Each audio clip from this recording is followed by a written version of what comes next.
ওকে, আচ্ছা দেখো, তো আমরা মোটামুটি হিস্ট্রিতে আমাদের এনসিয়েন্ট হিস্ট্রি আমরা অলরেডি কমপ্লিট করে নিয়েছি। লাস্ট ক্লাসে আমাদের এনসিয়েন্ট হিস্ট্রি বা প্রাচীন ভারতের ইতিহাসটা আমরা টোটালি কমপ্লিট করেছি। তো কমপ্লিট করার পর তোমাদের একটা দেখো ক্লাস ফ্রাইডে দেওয়া আছে, ঠিক আছে? ফ্রাইডে একটা হিস্ট্রি ক্লাস দেওয়া আছে, সেখানে দেখো হিস্ট্রি এমসিকিউ করা আছে। প্রত্যেকে পুরো এনসিয়েন্ট হিস্ট্রিটা ভালো করে পড়বে।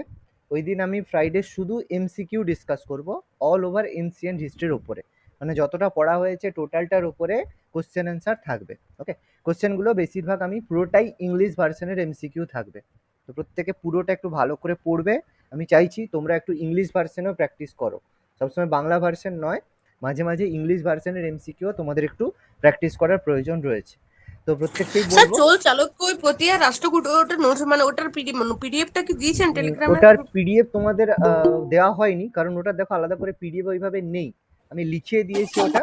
আমি ওটা ক্লাস নোট যেটা আমি ক্লাসে লিখিয়েছি টোটালটা আমি পিডিএফ করে দিয়ে দেবো, কারণ ওই জায়গাটা এতটাই বড় রয়েছে, ওখান থেকে জিস্ট করাটা খুব চাপের ব্যাপার। ওই জন্য ওখান থেকে যেগুলো প্রয়োজন আমি লিখিয়ে দিয়েছি, ঠিক আছে? ওটার আমি যে ক্লাস নোট ক্লাসে যেগুলো পিডিএফ করেছিলাম, যেগুলো নোটসগুলো লিখিয়েছি ওটার আমি পিডিএফ করে গ্রুপে দিয়ে দিচ্ছি। ওকে,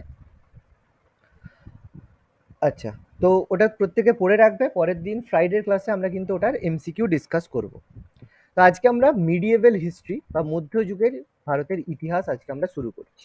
দ্যাট ইজ মিডিয়েভেল হিস্ট্রি, মধ্যযুগের ইতিহাস। তো মধ্যযুগের ইতিহাসের মধ্যে আমাদের প্রথমেই যেটা পড়তে হবে সেটা হচ্ছে দিল্লি সালতানাত বা দিল্লি সুলতানি। ওকে, এই যে দিল্লি সুলতানি পার্টটা, মিডিয়েভেল পার্টে আমরা বেসিক্যালি দুটো চ্যাপ্টার পড়বো, একটা হচ্ছে দিল্লি সুলতানি আর একটা হচ্ছে মুঘল সাম্রাজ্য। ওকে, দুটো চ্যাপ্টার আমরা এখানে পড়বো, দিল্লি সুলতানি আর মুঘল সাম্রাজ্য, মুঘল পড়বো। এবার মনে হচ্ছে স্যার তাহলে এটা খুব ছোট একটা জায়গা, খুব তাড়াতাড়ি শেষ হয়ে যাবে, কিন্তু ব্যাপারটা সেটা নয়, কারণ দিল্লি সালতানাতটা অনেক বড়। কারণ এখান থেকে শুধু রাজাদের সম্পর্কে পড়ে নিলেই হবে না, এখানে মেইন যেটা জায়গা দিল্লি সালতানাত আর মুঘল এম্পায়ারের মধ্যে যেটা মেইন জায়গা সেটা হচ্ছে এখানের বুকস অ্যান্ড অথার্স আর ফাউন্ডেশন, মানে যেসব বই এই সময় লেখা হয়েছিল এবং যেসব স্থাপত্য তৈরি হয়েছিল এগুলো হচ্ছে এই জায়গার মেন কোশ্চেন। তো আমি এখানে অবশ্যই রাজা এদের সম্পর্কে পড়াবো, সুলতানদের সম্পর্কে পড়াবো, কিন্তু প্রত্যেকেরই ফোকাস থাকবে দিল্লি সালতানাত আর মুঘল এম্পায়ার থেকে পড়ার। এক সেকেন্ড,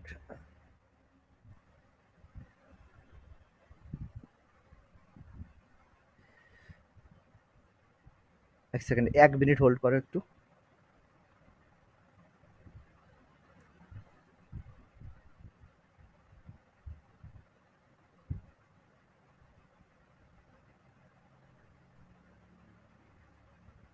ওকে, তো এই জায়গা থেকে আমরা বুকস অ্যান্ড অথার্স আর ফাউন্ডেশনগুলো পড়বো। তো প্রথমেই দেখো, দিল্লি সালতানাত পড়তে গেলে প্রথমেই আমরা যে প্রথমেই দিল্লি সালতানাত শুরু করব সেটা নয়, প্রথমে আমাদের পড়তে হবে যে সুলতানি যুগের প্রথম অবস্থা, মানে যেটাকে আমরা বলি প্রাক সুলতানি যুগ। ওকে, যেটাকে আমরা বলি প্রাক সুলতানি যুগ।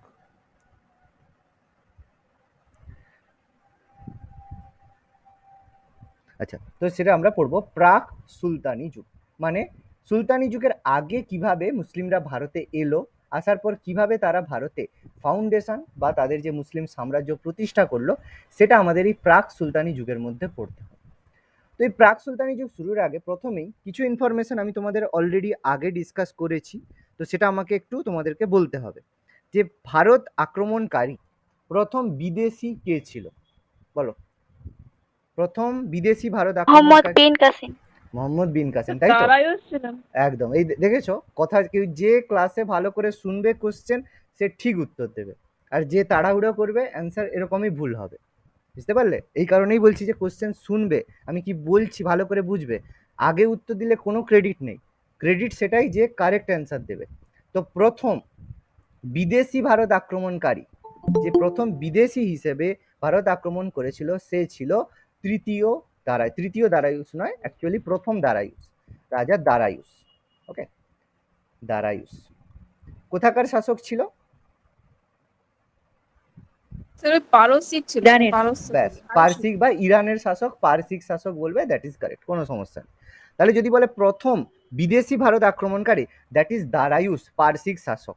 এবার যদি বলে প্রথম মুসলিম ভারত আক্রমণকারী, সেটা কি হবে? এটা হবে মোহাম্মদ বিন কাসেম। একদম, এটা হবে মোহাম্মদ বিন কাসেম। তাহলে অ্যান্সার করার আগে প্লিজ বি কেয়ারফুল, নাহলে কখন ভুল হয়ে যাবে নিজেই বুঝতে পারবে না। তাহলে প্রথম ভারত আক্রমণকারী মুসলিম ছিল মোহাম্মদ বিন কাসিম। কত খ্রিস্টাব্দে? 712, ঠিক আছে। 712 খ্রিস্টাব্দে মোহাম্মদ বিন কাসেম প্রথম মুসলিম আক্রমণকারী হিসেবে ভারত আক্রমণ করেছিল। এবার কোশ্চেনটা এভাবে করবে, প্রথম ভারতীয় আক্রমণকারী তুর্কি কে ছিল? এটা মামুদ হবে, সুলতান মামুদ। না, এটা মামুদ, এটা মামুদ হবে না, এটার অ্যান্সার হবে সবুক্তগিন, ঠিক আছে। রিলেশন অবশ্যই আছে, নাম হবে সবুক্তগিন। এই সবুক্তগিন কে আমি অবশ্যই ডিসকাস করছি। তুর্কি আক্রমণকারী তোমরা ভুল করবে মামুদ, বা কোনো অনেক জায়গায় হয়তো অ্যান্সার মামুদ তোমরা দেখতে পাবে, বাট এটা রং অ্যান্সার। প্রথম মুসলিম ভারত আক্রমণকারী তুর্কি যদি বলা হয় সেটা হবে সবুক্তগিন। এই সবুক্তগিন কে ছিল আমি এক্সপ্লেন অবশ্যই করছি। ওকে, তাহলে তিনটে পয়েন্ট। একবার বলেছিলেন। তুর্কি বলিনি, দুটোর মধ্যে হ্যাঁ পার্থক্য। স্যার বলেছিলেন, তুর্কি বলেছিলেন। তুর্কি বলেছিল হ্যাঁ স্যার তুর্কি, না, হ্যাঁ স্যার লেখানো আছে। লেখা আছে, একটু কারেকশন করে নেবে, এটা ভুল আছে। তুর্কিটা অবশ্যই সবুক্তগিন হবে, কারণটা আমি বলছি, কারণ ভুলটা কোথায় হয় আমি একটু বলছি। দেখো এবার দেখো অপশনে, যদি অপশনে হয়তো সবুক্তগিন দিল না, অপশনে মামুদ দিল, তখন মামুদ করবে, কোনো সমস্যা নেই। বাট আমি রিলেশনটা বলি, তারপর দেখো আশা করি ক্লিয়ার হবে। তাহলে প্রথমে দারায়ুস সম্পর্কে আমরা অলরেডি পড়ে নিয়েছি। আমরা যখন মহাজনপদ পড়েছিলাম সেখানে আমি দারায়ুস সম্পর্কে বলে দিয়েছি। প্রথমে আমরা ডিসকাস করব সুলতান মোহাম্মদ বিন কাসেম সম্পর্কে, তারপর আমি সবুক্তগিনের কথাটা ডিসকাস করব। তো প্রথমে যখন সুলতান মোহাম্মদ বিন কাসেম ভারত আক্রমণ করলো, এই মোহাম্মদ বিন কাসেম কে ছিল? মোহাম্মদ বিন কাসেম ছিল একজন আরব সেনাপতি। ওকে, আরবের সেনাপতি ছিল। তাহলে সেনাপতি আছে, তার মানে একজন রাজা আছে, সুলতান আছে, তার নাম হচ্ছে আল হাজাজ। ওকে, তার নাম হচ্ছে আল হাজাজ। তো আল হাজাজের সেনাপতি হয়ে প্রথম ভারত আক্রমণ করেছিল মোহাম্মদ বিন কাসেম। খুব ইম্পর্টেন্ট ইনফরমেশন, সে কিন্তু আরব সেনাপতি ছিল। অনেক জায়গায় তোমরা পাবে যে আরব শাসক, মোহাম্মদ বিন কাসেমকে অনেক জায়গায় আরবের শাসক হিসেবে এক্সপ্লেন করা হয়। তোমরা যদি 10-এর বইটই পড়ো, বলে দেওয়া আছে, দেখবে যে প্রথম আরবের শাসক মোহাম্মদ বিন কাসেম ভারত আক্রমণ করেছিল, এরকম ইনফরমেশন পাবে। আমি আগেই বলে দিচ্ছি, ওই জন্য ওই বইগুলো থেকে একটু কেয়ারফুল থাকবে। কারণ এই কারণেই বলি যে কম্পিটিটিভ বই আর 9-10-এর বইয়ের মধ্যে কিন্তু অনেক পার্থক্য রয়েছে, জিনিসটা একটু বুঝবে। তো প্রথম যখন অ্যাটাক করলো, আল হাজাজ কিন্তু চাইতো না ভারত অ্যাটাক করতে, তো অনেকটাই আল হাজাজের এগেনস্টে এসে মোহাম্মদ বিন কাসেম কিন্তু ভারত আক্রমণ করেছিল, এবং ভারতে সে আক্রমণ করে জয়লাভ করেছিল। এবং সেই মোহাম্মদ বিন কাসেম তার যে ডাইনেস্টি বা তার যে সাম্রাজ্য ভারতেই শুরু করেছিল। ভারতে এসে তারা প্রথম কোন জায়গায় করতে শুরু করে তাদের হোল্ড, সেটা হচ্ছে সিন্ধু প্রদেশে, মানে যেটাকে আমরা বর্তমানে সিন্ধ বলে থাকি, মানে পাকিস্তানের বেলুচিস্তান এবং ওই পোর্শনটা, সেই পোর্শনটা সিন্ধু প্রদেশে তারা প্রথম এসে তাদের সাম্রাজ্য বিস্তার করে। এবার এখানে 712 থেকে 1000 খ্রিস্টাব্দ, মানে প্রায় 1000 পর্যন্ত তারা আরবদের যে শাসন ব্যবস্থা, আরবরা শাসন করেছিল, প্রায় অ্যাপ্রক্স 700 থেকে 1000 অবধি তারা তাদের সাম্রাজ্য বিস্তার এখানে করেছিল। তো এই টাইমের মধ্যে যখন মোহাম্মদ বিন কাসেম প্রথম ভারত আক্রমণ করলো, তখন সিন্ধু প্রদেশের একজন রাজা ছিল। সেই রাজার নাম কি ছিল? তার নাম ছিল রাজা দাহির। ওকে, রাজা দাহির ছিল যে প্রথম মোহাম্মদ বিন কাসেমের আক্রমণের শিকার হয়েছিল। ওকে, মানে তখন যেটাকে ডিফেন্ড করেছিল। তো দাহিরকে কি করেছিল? মোহাম্মদ বিন কাসেম পরাজিত করেছিল। এবার এই যে ইনসিডেন্ট, এটা একটা বইতে লেখা রয়েছে, আরবদের যে সিন্ধু বিজয় এই সম্পর্কে একটা বই রয়েছে। সেই বইটার নাম হচ্ছে চাচা নামা। আমি আগের দিন বুকস অ্যান্ড অথার্স পড়িয়েছিলাম, সেখানে চাচা নামার বইটা বলেছিলাম, হ্যাঁ স্যার, হ্যাঁ স্যার, হ্যাঁ স্যার। তাই তো? চাচা নামা বইটা আমি বলেছিলাম, এই জন্য দেখো আমি বললাম যে জিনিসগুলো যতটা পড়বে তত দেখবে আস্তে আস্তে হতে থাকবে। তো চাচা নামা বই, যেটা আরবদের সিন্ধু বিজয় সম্পর্কে বলা রয়েছে, এটা আমাদের একজন অজ্ঞাত নাবিক, নামটা আমি মেনশন করেছিলাম, মনে আছে তার নামটা? হ্যাঁ স্যার, কাজী। আচ্ছা,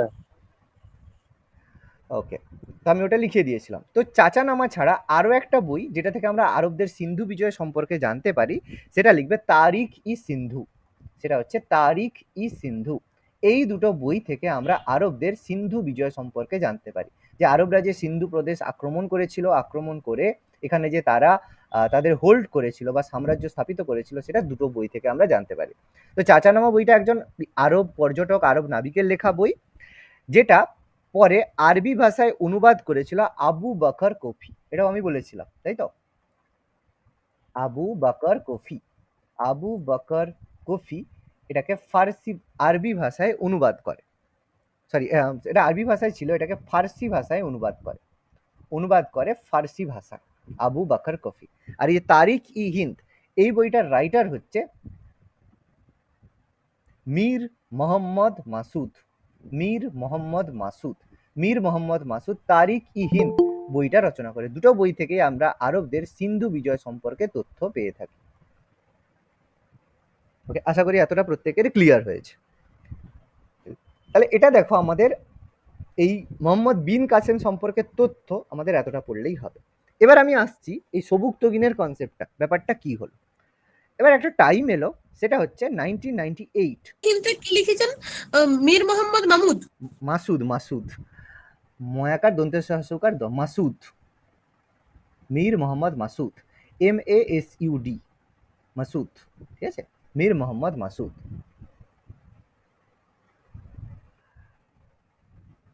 ওকে, এবার দেখো, এবার হচ্ছে একটা টাইম এলো 998, 998 খ্রিস্টাব্দে। এবার একটা জিনিস মাথায় রাখবে যে এই যে আরবরা যখন সিন্ধু প্রদেশে শাসন করছিল, দুটো জায়গা পাওয়ারফুল হয়েছিল। একটা হচ্ছে গজনি পাওয়ারফুল হয়েছিল প্রথমে, আর তার সাথে সাথে আরেকটা ছিল, সেটা হচ্ছে আমাদের হচ্ছে জায়গাটার নাম হচ্ছে ঘুর প্রদেশ। ঘুর, হ্যাঁ, আরেকটা জায়গা আছে ঘুর। তিনটা প্রদেশ রয়েছে, গজনি আর ঘুর, দুটো জায়গা পাওয়ারফুল হয়েছিল। এবার দুটো জায়গা কিন্তু একসাথে পাওয়ারফুল হয়নি।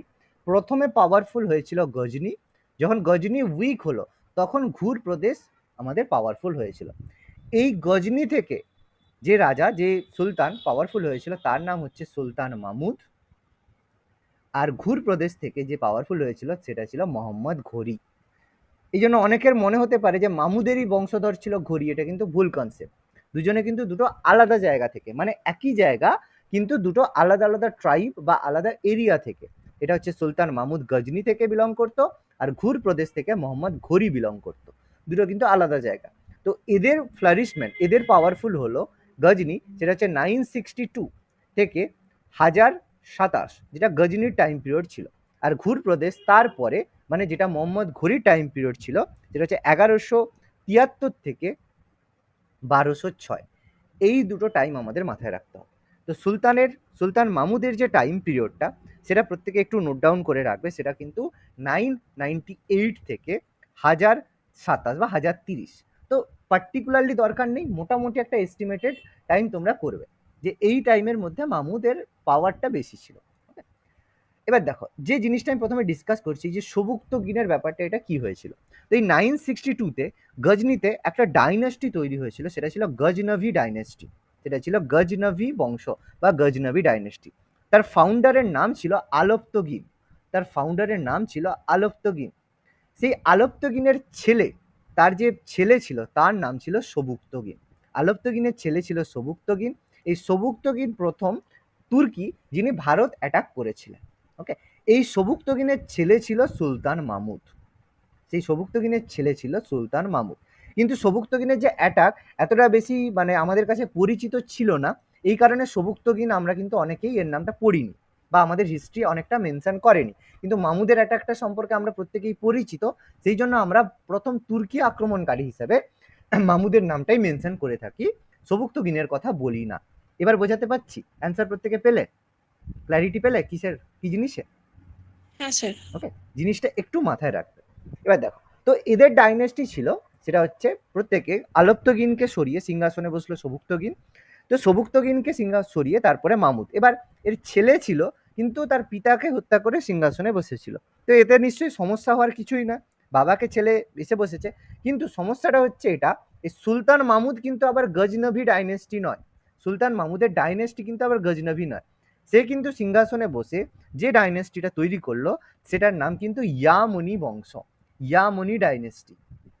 মাথায় রাখবে, এটা কিন্তু গজনভি বংশের শাসক কিন্তু সুলতান মামুদ নয়। সুলতান মামুদ সিংহাসনে বসে যে ডাইনেস্টিটা ফর্ম করলো, দ্যাট ওয়াজ ইয়ামনি ডাইনেস্টি। ব্যাপারটা বোঝো, একই পিতারই ছেলে, একই ডাইনেস্টি, বাট ডাইনেস্টির নাম কিন্তু চেঞ্জ, দ্যাট ইজ ইয়ামনি ডাইনেস্টির ফাউন্ডার সুলতান মামুদ। এতটা ক্লিয়ার প্রত্যেককে? দেখো, এতটা আশা করি প্রত্যেকের কেন এমন হলো? দেখো, বাবার প্রিন্সিপালে সে যদি সাপোর্টিভ না হয়, তো সেই জায়গায় হবে তো তার নিজস্ব একটা মানে অ্যাকচুয়ালি মামুদ যেভাবে অ্যাটাক করতো বা তার যে মানে চিন্তা ভাবনা ছিল সেটা সবুক্তগিনের পছন্দ ছিল না। এই কারণে অনেক ক্ষেত্রেই আমরা হিস্ট্রিতে দেখেছি যে পিতা মানে তার ছেলেকে সিংহাসনে বসাতে চায় না, কিন্তু তার ছেলে মানে ষড়যন্ত্র করে বলো যে করে বলো হোক সিংহাসনে বসে থাকে। এটা প্রচুরবার কিন্তু আমাদের হিস্ট্রিতে দেখা গেছে। দেখ আমরা পরে আবার এগুলো সম্পর্কে আরো অনেকে এটা হয়েছে, আমাদের বাংলাতেই হয়েছে, ঠিক আছে, মুর্শিদ কুলি খানের পরেই হয়েছে, যেগুলো পরে আমরা ডিসকাস করব ধীরে ধীরে পড়তে পড়তে। দেখো যতটা আমি বললাম আশা করি প্রত্যেকের ক্লিয়ার। ডান? প্রত্যেকের এতটা নোট ডাউন করেছো আশা করি। এবার দেখো, এবার আমি যেটা ডিসকাস করছি দেখো পরের পেজে আমি যাচ্ছি। মামুদ যখন ভারত আক্রমণ করে সেই সংক্রান্ত আমাদের কিছু তথ্য বা ইয়ার আমাদের একটু জানতে হবে। তো মামুদ সিংহাসনে বসে যখন প্রথমবার মামুদ সিংহাসনে বসে প্রথমবার অ্যাটাক করলো কবে? প্রথমে দেখো মামুদের ক্ষেত্রে প্রথম ইন্ডিয়াতে মামুদ এন্টার করলো 1000 খ্রিস্টাব্দে। 1000 খ্রিস্টাব্দে মামুদ প্রথম ভারতে প্রবেশ করলো। তাহলে কোথা দিয়ে ভারতে প্রবেশ করলো? ভারতে প্রবেশ করার একটাই রাস্তা, সেটা হচ্ছে খাইবার গিরিপথ। ঠিক আছে, এটা সবসময় মাথায় রাখবো। আলেকজান্ডার কোথা দিয়ে প্রবেশ তৃতীয় করেছে? দারায়ুসকে পরাজিত করে। এটা তৃতীয় দারায়ুস এখানে আচ্ছা, কেন ওটাই আছে? কি? আরে বাবা এটা হাজার খাইবার গিরিপথ দিয়ে কি একজন প্রবেশ করেছিল না? Alexander, very good. আচ্ছা, ভুলে গেছি। আলেকজান্ডারের টাইম কোথায় আর এদের টাইম কোথায়? এটা হচ্ছে আর এ যখন ভারতে প্রবেশ করে এর টাইম হচ্ছে 1000 খ্রিস্টাব্দ। আলেকজান্ডার কখন মারা গেছিল? কত খ্রিস্টপূর্বাব্দে? 326 24 এই টাইমটা ছিল। তাহলে দেখো 1000 প্লাস ওদিকে 326, এবার বোঝা গেছে টাইমটা। আচ্ছা, তো ভারত খাইবার গিরিপথটা দেখে একটু গুলিয়ে গেল। হ্যাঁ, অ্যাকচুয়ালি প্রবেশ করার প্রত্যেকেরই জায়গা হচ্ছে খাইবার গিরিপথ, আর কোথা দিয়ে প্রবেশ করবে? আর প্রবেশ করার কোনো জায়গাই নেই, ঠিক আছে। তো 1000 খ্রিস্টাব্দে মামুদ কি করলো? প্রথম ভারতে প্রবেশ করলো। প্রথমবার ভারতে অ্যাটাক করলো কোথায়? 1001 খ্রিস্টাব্দে। 1001 এডিতে মামুদ প্রথম ভারত আক্রমণ করলো। 1001 খ্রিস্টাব্দে 1008। তাহলে প্রথমবার অ্যাটাক করলো কাকে? তখন আমাদের রাজার নাম ছিল জয়পাল। ওকে, জয়পাল তখন ভারতের মানে আমাদের যে কাবুলের শাসক ছিল। তো কাবুলের বলা হয় শাহী বংশ, ওখানেও শাহী বংশ ছিল। তো কাবুলের শাহী বংশের রাজা ছিল জয়পাল। তো জয়পালের সাথে তার লড়াই হলো এবং জয়পাল কি হলো? পরাজিত হলো। কাবুল শাহী বংশ, আমি যেই কথাগুলো লিখে দিচ্ছি প্রত্যেকটা কিন্তু এমসিকিউ এর কথা, আমি একটা গল্প লেখার জন্য বলছি না। খুব খেয়াল করবে, স্যার হয়তো এমনি লিখেছে কাবুল শাহী বংশ, পড়তে হবে না সেটা কিন্তু নয়। পরীক্ষায় আসে যে জয়পাল কোন বংশের শাসক ছিল, এইভাবে কিন্তু কোশ্চেন আমাদের লাগে, ঠিক আছে। আমার প্রত্যেকটা লেখার পেছনে একটা কিন্তু ইন্টেনশন থাকে। এটা কিন্তু ভালো করে আশা করি এতদিন ক্লাস করেছো, বুঝতে পেরেছো। আমি কিন্তু ইন্টেন্সিভলি যা খুশি কিন্তু গল্প লেখাই না, একটু সেই জন্য আমার লেখাগুলো একটু ফলো করবে, ওকে। তো কাবুল শাহী বংশের রাজা জয়পালকে পরাজিত করলো, কিন্তু জয়পালের এটা কিন্তু প্রথম পরাজয় ছিল না। প্রথমবার জয়পালকে পরাজিত করেছিল যখন সবুক্তগিন ভারত আক্রমণ করে। এই সবুক্তগিন যখন প্রথম ভারত আক্রমণ করে তখনও কিন্তু তিনি জয়পালকে পরাজিত করেছিলেন, কিন্তু জয়পালকে পরাজিত করলেও তিনি কিন্তু সাম্রাজ্যভুক্ত করেনি, শুধু লুটপাট করেই চলে গিয়েছিল। সবুক্তগিনও কিন্তু জয়পালকে অ্যাটাক করেছিল প্রথমে, ওকে। এবার সেকেন্ড টাইম যখন আবার জয়পাল পরাজিত হলো, এটা জয়পালের কাছে খুব অপমানজনক হলো। বললো হ্যাঁ আমি আবার পরাজিত হলো। এই জন্য এই অপমান সহ্য করতে না পেরে জয়পাল কি করলো? আগুনে ঝাঁপ দিল, যেটাকে বলা হয় অগ্নিকুণ্ডে ঝাঁপ দিয়ে নিজের প্রাণ হত্যা করলেন। তো অগ্নিকুণ্ডে ঝাঁপ দিলেন, একটু লিখে রাখবে, ঠিক আছে, কারণ জিজ্ঞেস করে এই কোশ্চেনগুলো লাগে। তার মানে সে কি করলো? সিংহাসন থেকে সরে গেল, মানে মারা গেল। তো তার জায়গায় তার ছেলে আনন্দপাল সিংহাসনে বসলো। তার জায়গায় তার ছেলে হচ্ছে আনন্দপাল, সে কি করলো? জয়পালের জায়গায় সিংহাসনে বসলো। মামুদ কি করলো? লুটপাট করেই চলে গেল। এরপর কি হয়? মামুদ কি করলো? প্রায় প্রতি বছর ভারত অ্যাটাক করেছে। প্রায় কেন বলছি? কারণ প্রতি বছর নয়, মামুদের যে টোটাল অ্যাটাকের টাইমটা ছিল সেটা ছিল 1001 থেকে 1027, এই টাইমের মধ্যে কতবার ভারত আক্রমণ করেছিল? 17 বার, ঠিক আছে। 17 টাইমস মামুদ কি করেছিল? ভারত অ্যাটাক করেছিল 27 বছরের মধ্যে 17 বার। মানে ব্যাপারটা এমন হয়েছে যে গরমকাল পড়লেই, যখন যেমন আমরা জানি গরম পড়লেই এবার মানে আমাদের হচ্ছে গাছে আম হবে, ব্যাপারটা সেরকম ছিল যে গরমকাল পড়লেই মামুদ অ্যাটাক করবে, ওকে। এটা ছিল প্রায় ম্যান্ডেটারি। তো 1001-এ প্রথমবার যে অ্যাটাক করলো ভারত, তখন পরাজিত করলো আনন্দপালকে। তারপর ধীরে ধীরে মুলতান থেকে শুরু করে সমস্ত জায়গায় অ্যাটাক হলো। আরেকটা গুরুত্বপূর্ণ যুদ্ধ হয়েছিল, সেটা হচ্ছে 1006 খ্রিস্টাব্দে একটা গুরুত্বপূর্ণ যুদ্ধ হলো। সেই যুদ্ধটার নাম হচ্ছে ওয়াহিন্দের যুদ্ধ, খুব ইম্পর্টেন্ট যুদ্ধ কিন্তু এটা একটা ওয়াহিন্দের যুদ্ধ, এটা পরীক্ষা কোশ্চেন আছে, ব্যাটেল অফ ওয়াহিন্দ। তো ওয়াহিন্দের যুদ্ধ হলো, এই ওয়াহিন্দের যুদ্ধটা কার সাথে হলো? কারণ এই যুদ্ধের একটা বিশাল মানে গল্প রয়েছে, মানে একটা স্টোরি রয়েছে, যেটা খুবই হাস্যকর একটা স্টোরি রয়েছে। হাস্যকর স্টোরি আমি ইন সেন্স অফ বলছি, এই যে 1000 থেকে 1006 এই সময় কি হলো, প্রত্যেকে কি করলো, বারবার মামুদ অ্যাটাক করছে। তো আমাদের যেসব মানে ডাইনেস্টি রাজপুত রাজারা ছিল, তারা ঠিক করলো তারা একত্রিত হয়ে বা ইউনাইট হয়ে তারা কি করবে, অ্যাটাক করবে ভারত, মানে মামুদের প্রতিহত করবে। এই জন্য কনৌজের শাসক, যে আমাদের কাবুল শাহী মানে মুলতানের শাসক, ঠিক আছে, প্রত্যেকে একসাথে কি করলো, মামুদের এগেনস্টে প্রতিহত করলো। তো এই যুদ্ধে নেতৃত্ব দিয়েছিল প্রধান মানে নেতৃত্ব দিয়েছিল সে হচ্ছে এই আনন্দ পাল। আনন্দ পাল ছিল প্রধান নেতৃত্ব, এবং এই যুদ্ধে আনন্দ পাল প্রায় জিতে গিয়েছিল, মানে অ্যাকচুয়ালি দ্যাট ইজ কল যে প্রায় জিতেই গিয়েছিল। কিন্তু সমস্যাটা কি হলো, সমস্যাটা হলো যে আনন্দ পাল যে হাতির উপরে বসে যুদ্ধ করছিল, সেই হাতিটা হঠাৎ করে কেন জানি না, কেউ বুঝতে পারেনি, যে উল্টো দিকে দৌড়ানো শুরু করলো। আনন্দ পাল জিতছে, কিন্তু যে হাতির পিঠে চেপেছিল সে হাতি কি করলো, উল্টো দিকে দৌড়ানো শুরু করলো। কজ কেউ বলতে পারেন। যখনই সে দৌড়াচ্ছে তখন প্রত্যেকে ভাবছে এটাই, যে তার মানে হচ্ছে মানে ভাবছে এটাই যে তার মানে রাজা হেরে যাচ্ছে। এবার সে বলছে আরে না না না, আমি হারছি না, হাতি উল্টা দিকে দৌড়াচ্ছে। আর অত যুদ্ধের মাঝখানে কেউ কি শুনতে পাবে? কেউ শুনতে পেল না। ফলে সবাই কি করলো, সেখান থেকে পালিয়ে গেল, এবং সেই যুদ্ধে আনন্দপাল পরাজিত হলো। বুঝা গেছে? মানে জিতেও ব্যাপারটা হেরে গেল। বুঝতে পারলে? এটা হচ্ছে ওয়াহিন্দের যুদ্ধের একটা মানে হাস্যকর একটা ব্যাপার ছিল। ঠিক আছে? তো এইভাবে এখান থেকে কি করে আমাদের কথা শুনতে পাচ্ছ না? যে বললো তারই কথাটা শোনা গেল না। দেখো আমার অডিও প্রবলেম তো হওয়ার কোনো কথাই নয়, নেটওয়ার্ক ইস্যু হওয়ার একদম কথাই নয়। যেদিন ওয়াইফাইতে কানেক্ট আছে নেটওয়ার্ক ইস্যু হয় না, যেদিন হবে সেদিন আমি বলে দেবো যে মোবাইল নেটে ক্লাস নিতে হচ্ছে, ওয়াইফাই যদি না থাকে। আচ্ছা যাই হোক, তো শোনা যাচ্ছে, যার প্রবলেম একটু লেফট করে জয়েন স্যার? করো, এতটাই বলতে পারি। বলো। স্যার ওয়াহিন্দির যুদ্ধ তাহলে ওই আনন্দ পাল আর ওই সুলতান মাহমুদের বিরুদ্ধে হ্যাঁ, মানে জোট কালেক্ট ছিল, করেছিল বিভিন্ন হ্যাঁ রাজাদেরকে। জোট ছিল, হ্যাঁ। এর সঙ্গে সুখপাল ছিল, ঠিক আছে, সুখপাল ছিল, দাউদ ছিল, ঠিক আছে, এরা এরা সব ইউনাইট ভাবে যুদ্ধ করেছিল, ঠিক আছে। কিন্তু এদের নামগুলো এতটা আমাদের জানতে হয় না, মানে এগুলো মিলিত অ্যালায়েন্স ছিল যারা মামুদের বিরুদ্ধে যুদ্ধ করেছিল। শুধু নামটা মনে রাখবে যে আনন্দ পালের সাথে হয়েছিল এবং আনন্দ পাল পরাজিত হয়েছিল। ওকে, আমি তো গল্প বললে এখন অনেক কিছু গল্প বলতে থাকবো, জেনে লাভ নেই এত গল্প, ঠিক আছে, যতটা আমি গল্প জানাচ্ছি ততটাই জেনে নাও। ওকে, এই যুদ্ধে আনন্দপাল পরাজিত হয়েছিল against Anandpal, that is enough. Okay, এরপর একটা গুরুত্বপূর্ণ হয়েছিল, সেটা হচ্ছে 1014 এডিতে মামুদ কি করলো, এর আগে যে যুদ্ধগুলো সব হয়েছে সেগুলো কিন্তু আমাদের শুধুমাত্র ভারতের যে পশ্চিম অঞ্চল, মানে এই যে সিন্ধু প্রদেশ, পাঞ্জাব, এডি মানে হচ্ছে খ্রিস্টপূর্বাব্দ, এডি মানে খ্রিস্টাব্দ, আর বিসি মানে খ্রিস্টপূর্বাব্দ, বিফোর ক্রাইস্ট। ওকে, বিসি মানে খ্রিস্টপূর্বাব্দ, এডি মানে হচ্ছে খ্রিস্টাব্দ। ওকে, আমরা সব খ্রিস্টাব্দে চলছি, তো খ্রিস্টপূর্বাব্দ অনেকদিন আগে শেষ হয়ে গেছে, ইতিহাস অনেকদিন আগে শেষ হয়ে গেছে, খ্রিস্টাব্দের ইতিহাস বহুদিন আগে শেষ, আমরা খ্রিস্টাব্দে চলছি এখন। আচ্ছা, তো 1014-তে তখন কি হলো, মামুদ অ্যাটাক করলো আমাদের থানেশ্বর। থানেশ্বর কার ক্যাপিটাল ছিল? হর্ষবর্ধন। তো থানেশ্বরে একটা মন্দির ছিল, সেটা হচ্ছে চক্রস্বামী মন্দির। তো থানেশ্বরে কি করলো, চক্রস্বামী মন্দিরটা সে লুণ্ঠন করলো। পরীক্ষা আছে যে কত খ্রিস্টাব্দে সুলতান মাহমুদ থানেশ্বরে চক্রস্বামী মন্দির লুট করে, দ্যাট ইজ 1015। ওকে, এখানে সব থেকে গুরুত্বপূর্ণ মোস্ট ইম্পর্টেন্ট অ্যাটাক মামুদের কোথায় ছিল, পারা উচিত? বলো বলো বলো, বলা উচিত। মোস্ট ইম্পর্টেন্ট অ্যাটাক, এই ছোটবেলার গল্প, এইগুলো যদি না বলো সমস্যা, ভালো খারাপ লাগবে। বলো, সাল বলে দিচ্ছি 1025, এবার বলো। যা, কেউ হিস্ট্রি পড়োনি? ভালো, ঠিক আছে, বলেই দিচ্ছি। 1025-এ অ্যাটাক করেছিল গুজরাট, মনে পড়ছে একটু?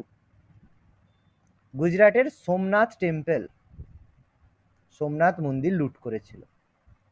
পড়েছিলে কোথাও? না মনে নেই? একটু মনে নেই? আচ্ছা, শুনতে পাচ্ছ তো প্রত্যেকে? হ্যাঁ স্যার, শুনতে পাচ্ছি স্যার। হ্যাঁ স্যার।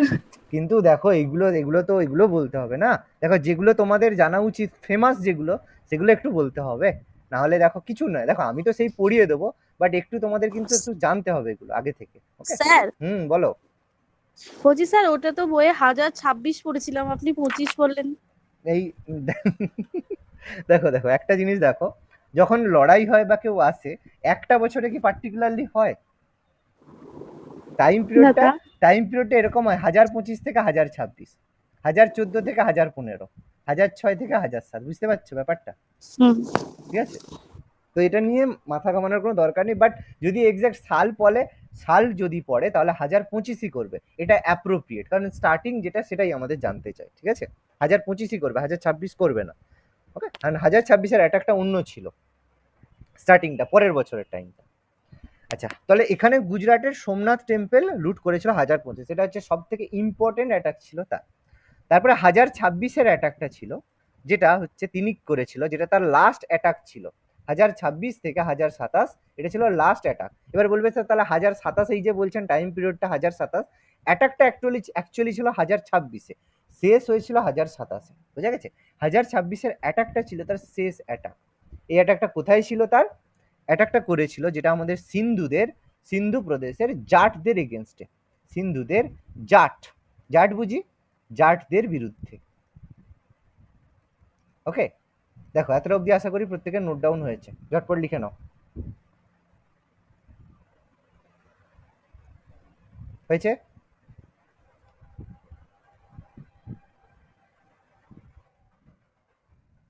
এটা ছিল তার শেষ অভিযান, এটা ছিল, লিখে রাখবে, তার শেষ অভিযান।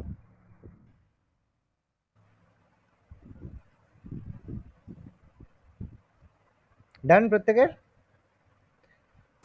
স্যার যতগুলো জায়গা আক্রমণ করেছে সবগুলোকে দেখছি লুটপাট করে নিয়ে চলে গেছিল। একদম, সব জায়গায় লুটপাট করে, কারণ তার উদ্দেশ্যই ছিল লুটপাট করে গজনিকে উন্নত করা। এটাই মামুদ আর মোহাম্মদ ঘুরির মধ্যে পার্থক্য ছিল। ঘড়ি কি করতো, যে আমি ঘড়িটা এখনো পড়াইনি, ঘড়িটা বলার পরে দুজনের মধ্যে ডিফারেন্সটা আমি বলবো। দেখো আশা করি এতটা ক্লিয়ার। চেঞ্জ করি পেজ।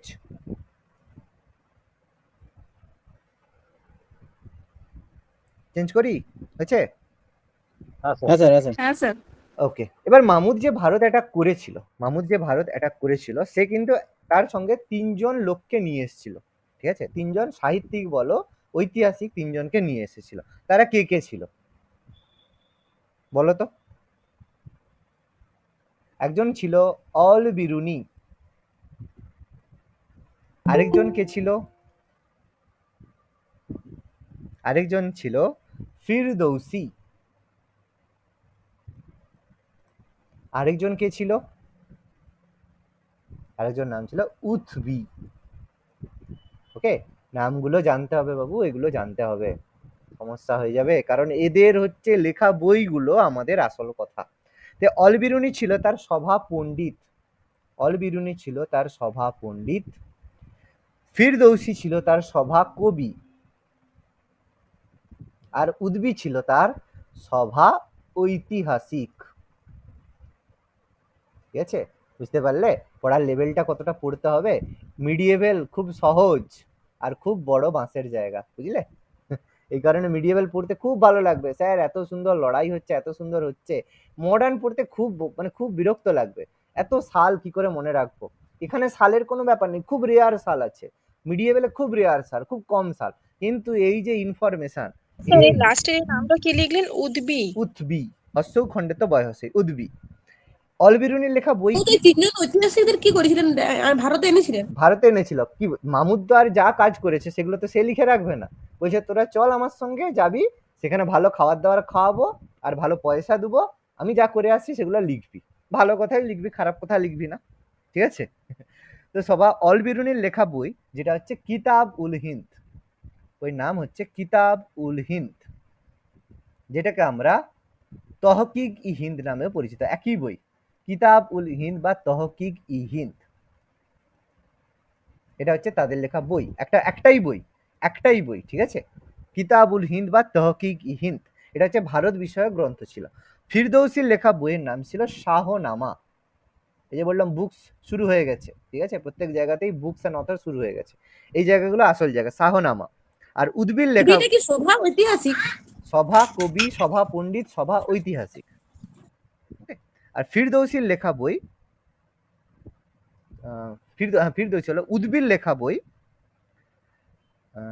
উদ্বিল লেখা বই কি ছিল? উদ্বিল বইয়ের নাম, আচ্ছা না, উদ্বিল লেখা কোনো বই নেই।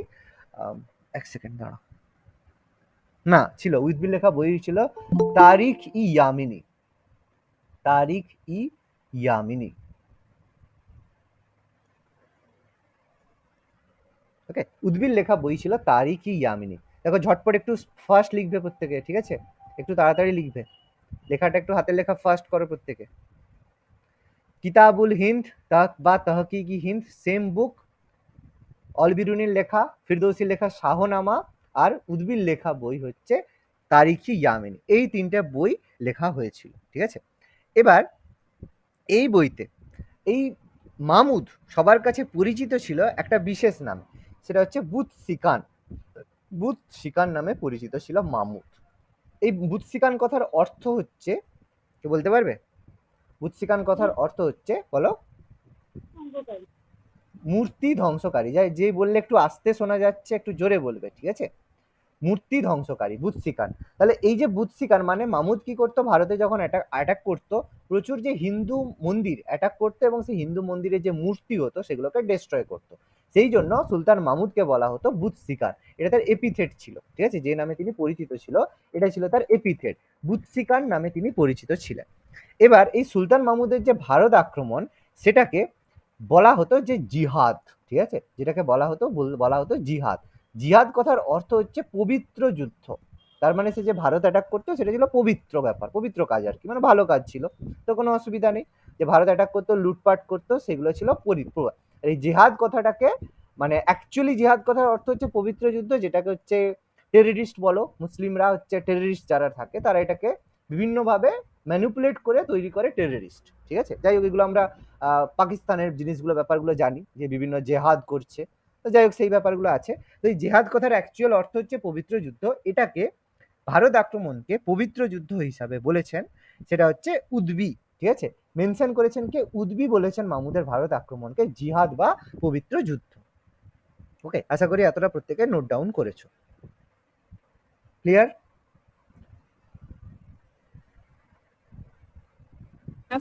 আচ্ছা, এবার দেখো ভারতে অ্যাটাক করলো, তারপরে ভারতে এলো কে? সেটা হচ্ছে সুলতান মোহাম্মদ ঘুরি। এবারে ভারতে পৌঁছালো কে? মোহাম্মদ ঘুরি। তো এই মোহাম্মদ ঘুরি আর মামুদের মধ্যে দ্যাট ইজ, স্যার, বলো। স্যার আমার একটা খুব কিউরিওসিটি হচ্ছে, জিজ্ঞাসা করি? নিশ্চয়ই, বলো। স্যার বলিস, ওই 17 বার ভারত আক্রমণ করার পরে কি মামুদ মারা গেছিল ক্লান্ত হয়ে? দেখো, একটা বয়স একটা ফ্যাক্টর আছে, তো বয়স একটা ফ্যাক্টর আছে না নেই? লড়াই সেটা কতদিন করছে? অবশ্যই স্যার, কিন্তু ধরুন এতবার লুটপাট করছে মানে সবার তো একটা টায়ার্ড গুলো ব্যাপার আছে না? কি, আরে বাবা, এতদিন চাকরি করে, সে যে চাকরি করে সে এত খাটে, সে টায়ার্ডনেসে কেউ মরে যায়? 60 বছর কেউ চাকরি করলো, তারপরে কি সে টায়ার্ডনেসে মরে যায়, না বয়সের কারণে মরে স্যার যায়? চাকরি করাটা সুখের ব্যাপার, আপনি বুঝতে পারছেন না? চেয়ারে বসে থাকবে, কাজ করবে, কিন্তু এই ভারত আক্রমণ এটা কোনো ভালো জিনিস কি বলুন, যতই পবিত্র যুদ্ধ বলুক না কেন? সে যাই হোক, সেটা আর বলে লাভ নেই। যাই হোক, সেটা আর যুদ্ধ কি আর সব জায়গায় কি মামুদ যে সামনে থেকে যুদ্ধ করেছে? সেটা একটা বড় কথা, তাই না? মামুদকে ডাইরেক্ট নিজে যুদ্ধ করেছে? তার তো সেনাপতিরা, সেনাবাহিনীরা যুদ্ধ করেছে। সে তো বসে বসে ইনস্ট্রাকশন দিচ্ছে। কজন আর বাবর আছে যে নিজে নেমে যুদ্ধ করতো? বাবর কিন্তু যুদ্ধ করার সময় ডাইরেক্ট নিজে নেমে যুদ্ধ করতো, বুঝতে পারছো? ঔরঙ্গজেব, শাহজাহান এরা কিন্তু নিজেরা নেমে কোনোদিন যুদ্ধ করেনি। আকবর, জাহাঙ্গীর এরা কিন্তু কোনোদিন নিজেরা ফিল্ডে যুদ্ধ করেনি, বাট বাবর কিন্তু নিজে ফিল্ডে নেমে, মানে সৈন্যদের সাথে সাথে নিজেও যুদ্ধ করতো। এই কারণে বাবর ইজ বাবর, ঠিক আছে? বাবর অন্য জিনিস। যাই হোক, তো মোহাম্মদ ঘুরি তারপরে হচ্ছে ভারত আক্রমণ করলো, ভারতে এলো। এবার মোহাম্মদ ঘুরি আর মামুদের মধ্যে বেসিক ডিফারেন্স, মোহাম্মদ ঘুরির একটাই উদ্দেশ্য ছিল কি, লুটপাট করব, দিয়ে গজনিকে ফ্লারিশ করব। কিন্তু মোহাম্মদ ঘুরি, সরি এটা মামুদ, সরি মামুদের উদ্দেশ্য ছিল এটা। আর ঘুরির উদ্দেশ্য ছিল কি, ভারতে সাম্রাজ্য গঠন করা আর মুসলিম ধর্মকে সবার কাছে মানে আরো বেশি এক্সপ্যান্ড করা। এটা দুজনের মধ্যে বেসিক ডিফারেন্স ছিল। ওকে, তো এই মোহাম্মদ ঘুরি সিংহাসনে বসার পরে সে অনেকবার অ্যাটাক করেছে। তার সবচেয়ে বড় প্রথম ইম্পর্টেন্ট অ্যাটাক ছিল 1878-এ, 1878-এ। 1878-এর অ্যাটাকটা ছিল তার প্রথম ইম্পর্টেন্ট অ্যাটাক। এটা তাকে একটু, মানে যাকে বলা হচ্ছে সেন্টিমেন্টে আঘাত করার একটা ব্যাপার থাকে না, এই সেন্টিমেন্টে আঘাত হয়ে গেছিল প্রথম 1178-এ, 1178-এ। তো 1178-এ অ্যাটাক করেছিল কোথায়? সেও তার মতো মানে মামুদের পথে গুজরাট অ্যাটাক করেছিল, ঠিক আছে? গুজরাট অ্যাটাক করেছিল, কিন্তু গুজরাটে তখন রাজা ছিল আমাদের দ্বিতীয় ভীমদেব সোলাঙ্কি। ওকে, তার নাম ছিল দ্বিতীয় ভীমদেব। এবার সোলাঙ্কিটা কি? সোলাঙ্কি হচ্ছে ডাইনেস্টি। এই সোলাঙ্কিটা হচ্ছে অ্যাকচুয়ালি রাজপুতদের যে বিভিন্ন ট্রাইব হয় তার মধ্যে সোলাঙ্কি একটা ট্রাইব হয়, যেমন সোলাঙ্কি হয়, তারপরে হচ্ছে চৌহান হয়, পারমার হয়, তোমার হয়, এরকম অনেক রয়েছে। সেরকম সোলাঙ্কি ডাইনেস্টি সেই সময় গুজরাটে ছিল, তার হচ্ছে দ্বিতীয় ভীমদেব সোলাঙ্কি সেই সময় গুজরাটের রাজা ছিল। ওকে, তো তাকে অ্যাটাক করলো, কিন্তু সমস্যাটা হচ্ছে সোলাঙ্কিকে অ্যাটাক করতে গিয়ে, সোলাঙ্কি তখন সেখানে ছিলেন না, তিনি তখন মানে সাউথ ইন্ডিয়াতে ছিলেন। যুদ্ধটা কে করলো? এই দ্বিতীয় ভীমদেব সোলাঙ্কির মা যুদ্ধ করলো, মাতা। তার মাতা কে ছিল? মাতার নাম ছিল নাইকি দেবী। তার মাতার নাম ছিল নাইকি দেবী, এবং লজ্জার বিষয় এটাই, এই মোহাম্মদ ঘড়ি এই নাইকি দেবীর হাতেই পরাজিত হয়ে গেল, একটা মেয়ের হাতে পরাজিত হয়ে গেল। বুঝতে পারছো? তার মানে সেটা মামুদের কাছে কত বড়, মানে সরি, ঘড়ির কাছে কত বড় অপমান, বুঝতে পারছো তো? মানে যাকে বলে সেন্টিমেন্টে আঘাত লেগে যাওয়া, নাইকি দেবীর হাতেই কি হলো? পরাজিত হয়ে গেল। বুঝতে পারলে? তাহলে এটা বড় সেন্টিমেন্টে লেগে গেল। মোহাম্মদ ঘুরি সেখান থেকে লেজ গুটিয়ে পালিয়ে গেল। এটা ছিল তার প্রথম ভারত আক্রমণ। তাহলে প্রথম ভারত আক্রমণেই সে ফেলিওর হয়ে গেল।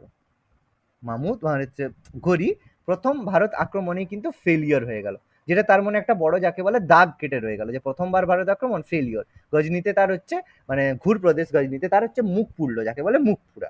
ওকে, এরপর তারপর মামুদ অ্যাটাক করলো, এর মাঝখানেও অ্যাটাক করেছে আমাদের পেশোয়ার, সিন্ধু প্রদেশ, মানে অ্যাকচুয়ালি অন্যান্য ভারতের বাইরের যে পোর্শনগুলো, লাহোর, সব জায়গায় অ্যাটাক করেছে। আচ্ছা, এতটা আশা করি প্রত্যেকে নোট ডাউন করেছো। পেজ চেঞ্জ করবো, ইম্পর্টেন্ট ইনসিডেন্ট পরের পেজে লিখবো। ডান প্রত্যেকের? হ্যাঁ স্যার। ওকে, নেক্সট ইনসিডেন্ট যেটা বড় ঘটনা, সেটা হচ্ছে 1191 এডি, 1191 খ্রিস্টাব্দে। কি হলো? এই এটা না বললে আমি মারবো সবাইকে। তরাইনের যুদ্ধ। Very good.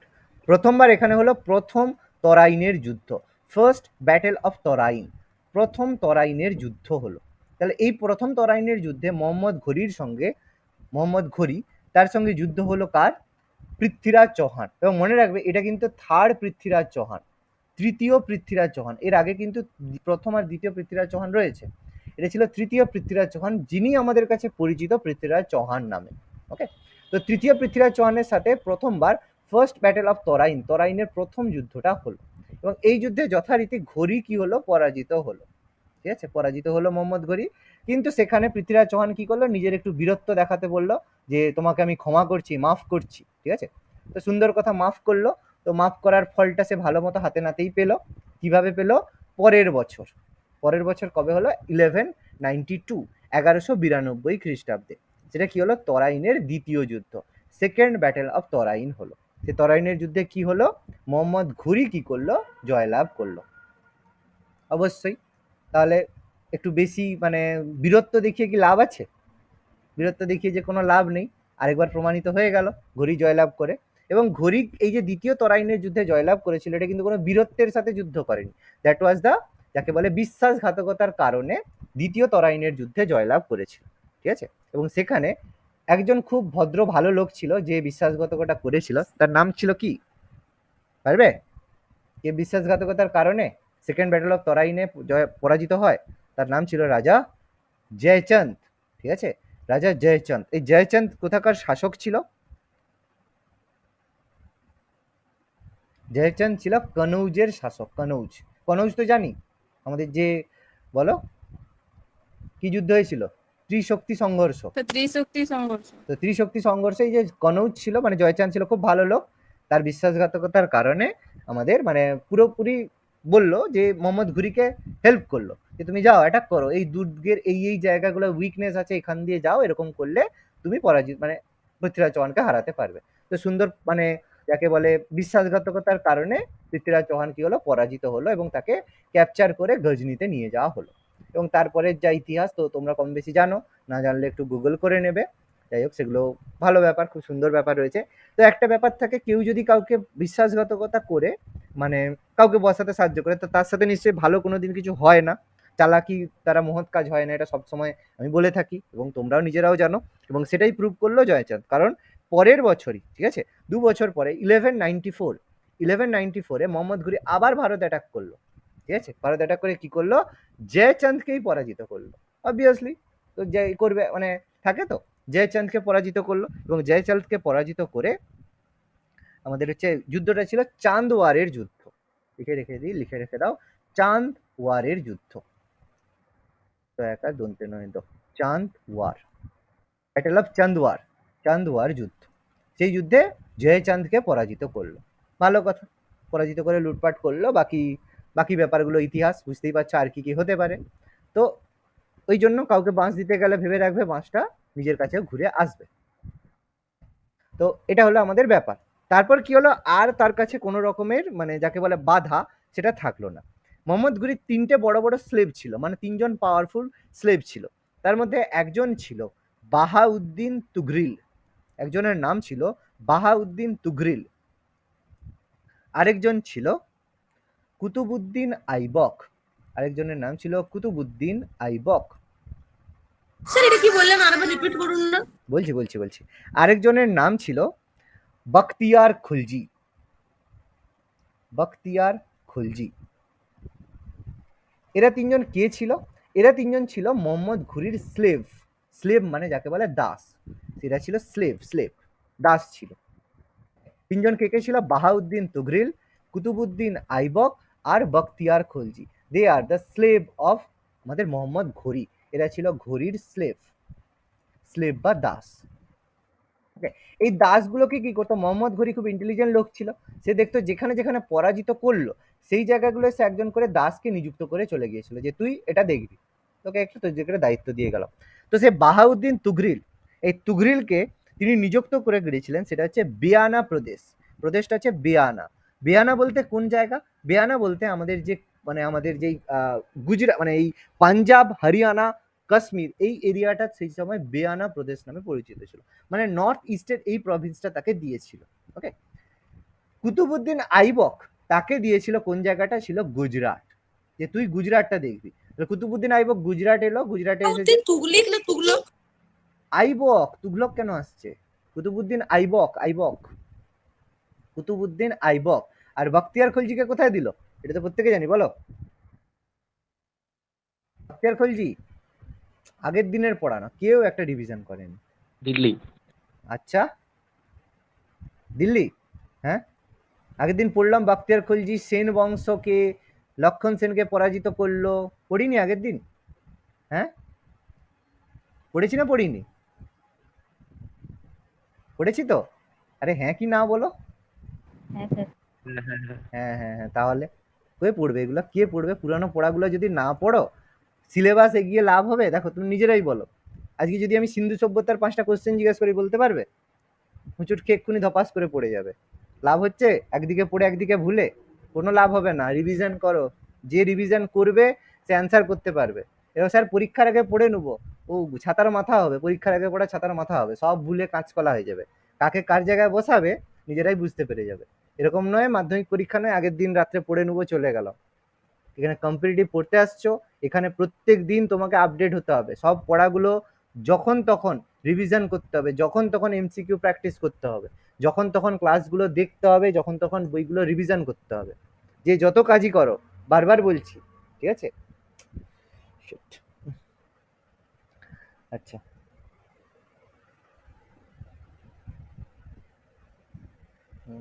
এক সেকেন্ড না, ঠিক আছে।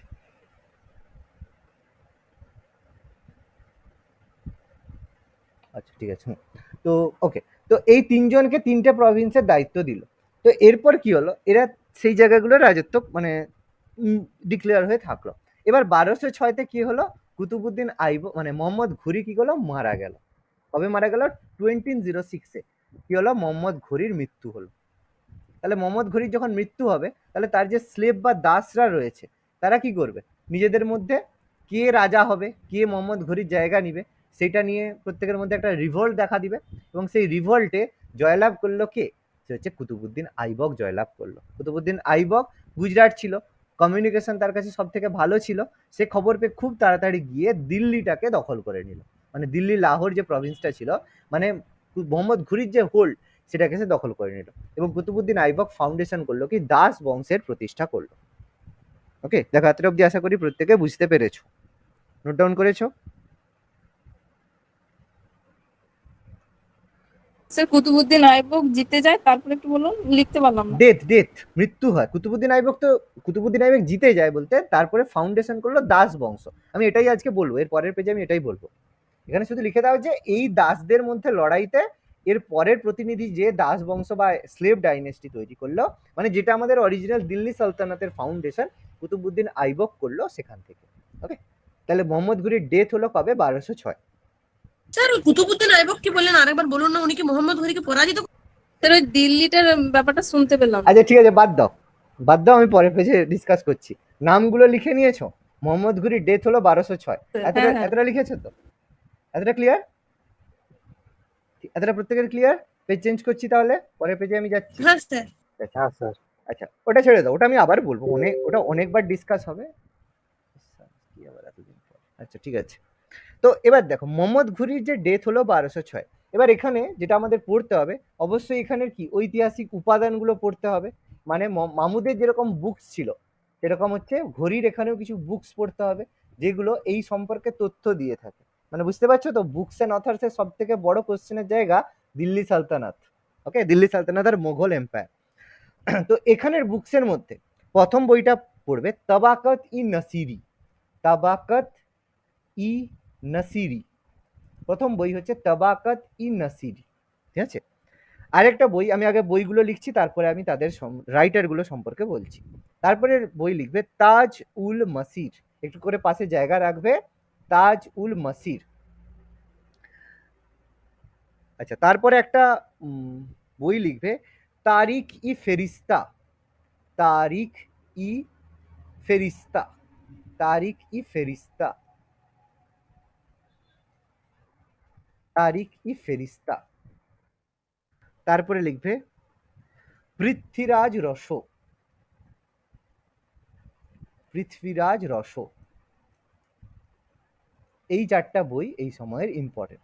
এবার বুকগুলোর রাইটার বলো। তাবাকাত ই নাসিরি রাইটার কে?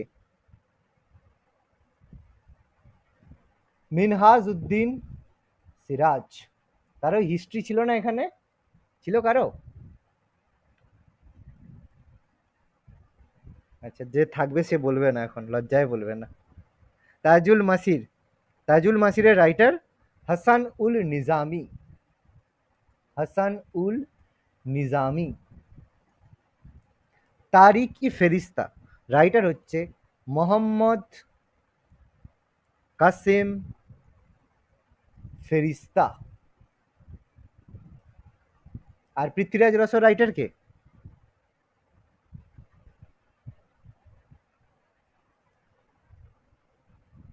এটা না বললে আমার আর কিছু বলার নেই, ছোটবেলার পড়া, চাঁদ বরদই।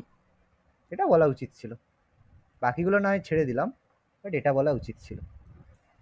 দেখো নোট ডাউন করেছো আশা করি প্রত্যেকে। তাহলে এই চারটে বই এই সময়ের লেখা ইম্পর্টেন্ট বুকস। নাম্বার 1 তাবাকাত ই নাসিরি, মিনহাজউদ্দিন সিরাজের লেখা। তাজ উল মাসির, হাসান উল নিজামির লেখা। তারিখ ই ফেরিস্তা, মোহাম্মদ কাসেম ফেরিস্তার লেখা। আর পৃথ্বীরাজ রস, চাঁদ বরদোয়ের লেখা। তার মধ্যে এই পৃথ্বীরাজ রসটা সব থেকে ইম্পর্টেন্ট বুক, কারণ এই বই থেকে আমরা তরাইনের যুদ্ধের বিবরণ পাই, তরাইনের যুদ্ধের বিবরণ পাই। রাইটার হচ্ছে এই চাঁদ বরদই ছিল আমাদের যে পৃথ্বীরাজ চৌহানের মিত্র, মানে যাকে বলে একদম ঘনিষ্ঠ মিত্র ছিল। এবং পৃথ্বীরাজ রস বইটা চাঁদ বরদই কিন্তু তার জীবিত অবস্থায় কমপ্লিট করতে পারেনি, তার মৃত্যুর পর তার ছেলে এটাকে কমপ্লিট করেছিল, যেটা তরাইনের যুদ্ধের বিবরণ এখানে লেখা রয়েছে। দেখো আশা করি প্রত্যেকের লেখা হয়েছে। তরাইনের বই থেকে আমরা পৃথ্বীরাজ রস থেকে তরাইনের যুদ্ধের বিবরণ পেয়ে থাকি। ডান? ক্লিয়ার?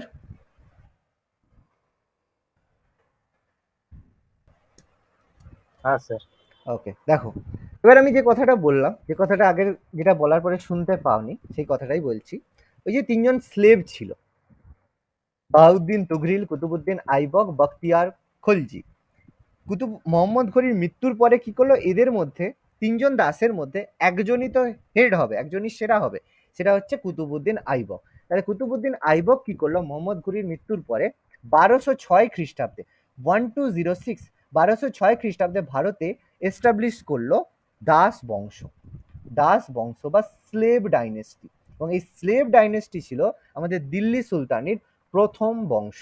দিল্লি সালতানাত যেই চ্যাপ্টারটা আমরা পড়ার জন্য চ্যাপ্টারটা শুরু করেছি, দ্যাট ইজ 1206-তে যেটা তৈরি হয়েছিল দাস বংশ দিয়ে। ওকে, এটা মোহাম্মদ ঘুরির মৃত্যুর পরে 1206-তে দিল্লি সুলতানি শুরু হয়। দিল্লি সুলতানির প্রথম বংশ হচ্ছে দাস বংশ। এরকম এই দিল্লি সালতানাতের যদি বলি টাইম পিরিয়ড, দিল্লি সালতানাতের টাইম পিরিয়ডটা প্রত্যেকে নোট ডাউন করে রাখবে, 1206 থেকে 1526। 1526-এ কি হয়েছিল? 1526-এ পানিপথের প্রথম যুদ্ধ। পানিপথের প্রথম যুদ্ধ হয়েছিল, মানে বাবর আর ইব্রাহিম লোদির মধ্যে, তাই তো? তারপরে কি হয়েছিল? দিল্লি সালতানাত ডিস্ট্রয় হয়েছিল। তো এই দিল্লি সালতানাত আমাদের 5টা বংশ নিয়ে পড়তে হবে। 5টা বংশ আমরা পড়ব। প্রথম বংশ হচ্ছে দাস বংশ, যেটাকে আমরা মামুলেক বংশ বলে থাকি। যেটাই দাস বংশ সেটা মামুলেক বংশ। এটা হচ্ছে প্রথম বংশ, যার টাইম পিরিয়ডটা লিখে রাখবে 1206 1206 থেকে 1290, 1206 থেকে 1290। দ্বিতীয় বংশ ছিল খলজি বংশ।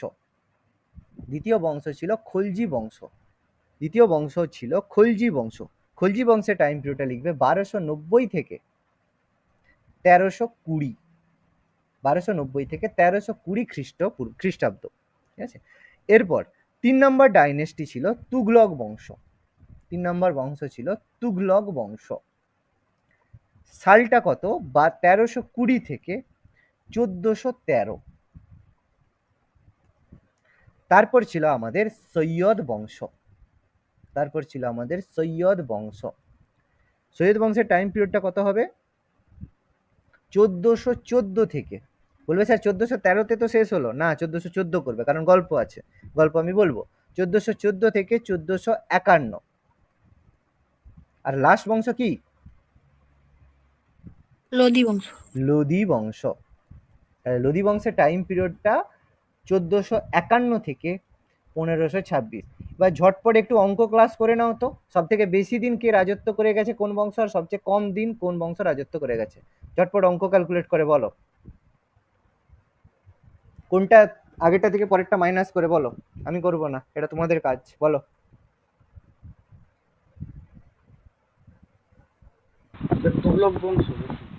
তুগলক বংশ সব থেকে বেশি, আর সবচেয়ে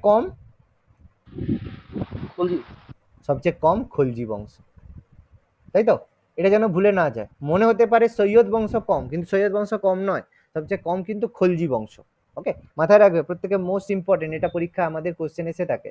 সব থেকে বেশি দিন কোন বংশ দিল্লি সালতানাতে রাজত্ব করেছে, সবচেয়ে কম দিন কোন বংশ রাজত্ব করেছে।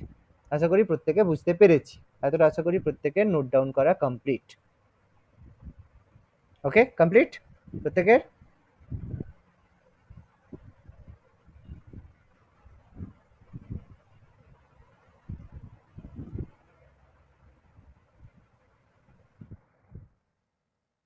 প্রত্যেকের? হ্যাঁ স্যার। আচ্ছা দেখো, তো এটা আমরা আজকে ডিসকাস করলাম এটা সম্পর্কে। তাহলে পরের দিন আমরা ফার্স্ট দিল্লি সালতানাত শুরু করব। আচ্ছা, এখানে লিখে রাখো, এই প্রথম 4টে যে ডাইনেস্টি, এরা ছিল তুর্কি মুসলিম। আর লোদিরা ছিল একমাত্র আফগান মুসলিম। আর একমাত্র লোদিরা ছিল আফগান মুসলিম। প্রথম 4টে ডাইনেস্টিরা ছিল তুর্কি মুসলিম, আর এরা ছিল আফগান মুসলিম। দেখো, প্রত্যেকের আশা করি ক্লিয়ার। তাহলে যেটা আমি পড়ালাম আশা করি প্রত্যেকে পড়ে রাখবে। ঠিক আছে, প্রত্যেকে আমি আজকে দিল্লি সালতানাতের ফাউন্ডেশনটা বললাম। ঠিক আছে, এটা আমরা পরে কি লিখেছেন ব্র্যাকেটে? মামুলেক বংশ, দাস বংশ বা মামুলেক বংশ, এটাকে স্লেভ ডাইনেস্টি বলা হয়। SLAVE, slave dynasty. ওকে, তাহলে প্রত্যেককে আমি বলে রাখছি, পরের দিন আমরা দাস বংশ, খলজি বংশ সম্পর্কে পড়বো। প্রথম দিন আমরা দাস বংশ আর খলজি বংশ সম্পর্কে ডিটেলস করব, কারণ আমরা রাজাগুলোর সম্পর্কে পড়বো, বুকস অ্যান্ড অথর সম্পর্কে পড়বো, ফাউন্ডেশন সম্পর্কে পড়বো। তো প্রথম দিন আমরা দাস আর খলজি পড়বো, শেষ দিন আমরা তুগলক, সৈয়দ আর লোদি পড়বো। কারণ এখানের মধ্যে বড়টা হচ্ছে খলজিটা বড় আর তুগলকটা বড়, দাসটা মোটামুটি একটু বড়, সেই জন্য এই দুটোকে আমি একদিনে রাখছি। আর এখানে তুগলক বংশটা একটু বড় হবে, বাকিটা এতটা বড় না। ওকে, তাহলে প্রত্যেককে বলবো পরের দিনের পড়া একটু নিজেরা বই থেকে করে রাখবে, সেটা হচ্ছে দাস বংশ আর খলজি বংশ। আমি কিন্তু প্রত্যেকের কাছ থেকে কিছু কিছু যেগুলো আমি বলবো অ্যান্সার কিন্তু চাই, অ্যান্সার কিন্তু প্রত্যেককে বলতে হবে।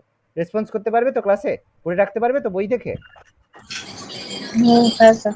আচ্ছা ওকে, আর পরের দিন শুক্রবারের যে পড়া প্রত্যেকে এনসিয়েন্ট হিস্ট্রিটা টোটাল রেডি করে রাখবে, আমি এমসিকিউ ডিসকাস করব। ওকে।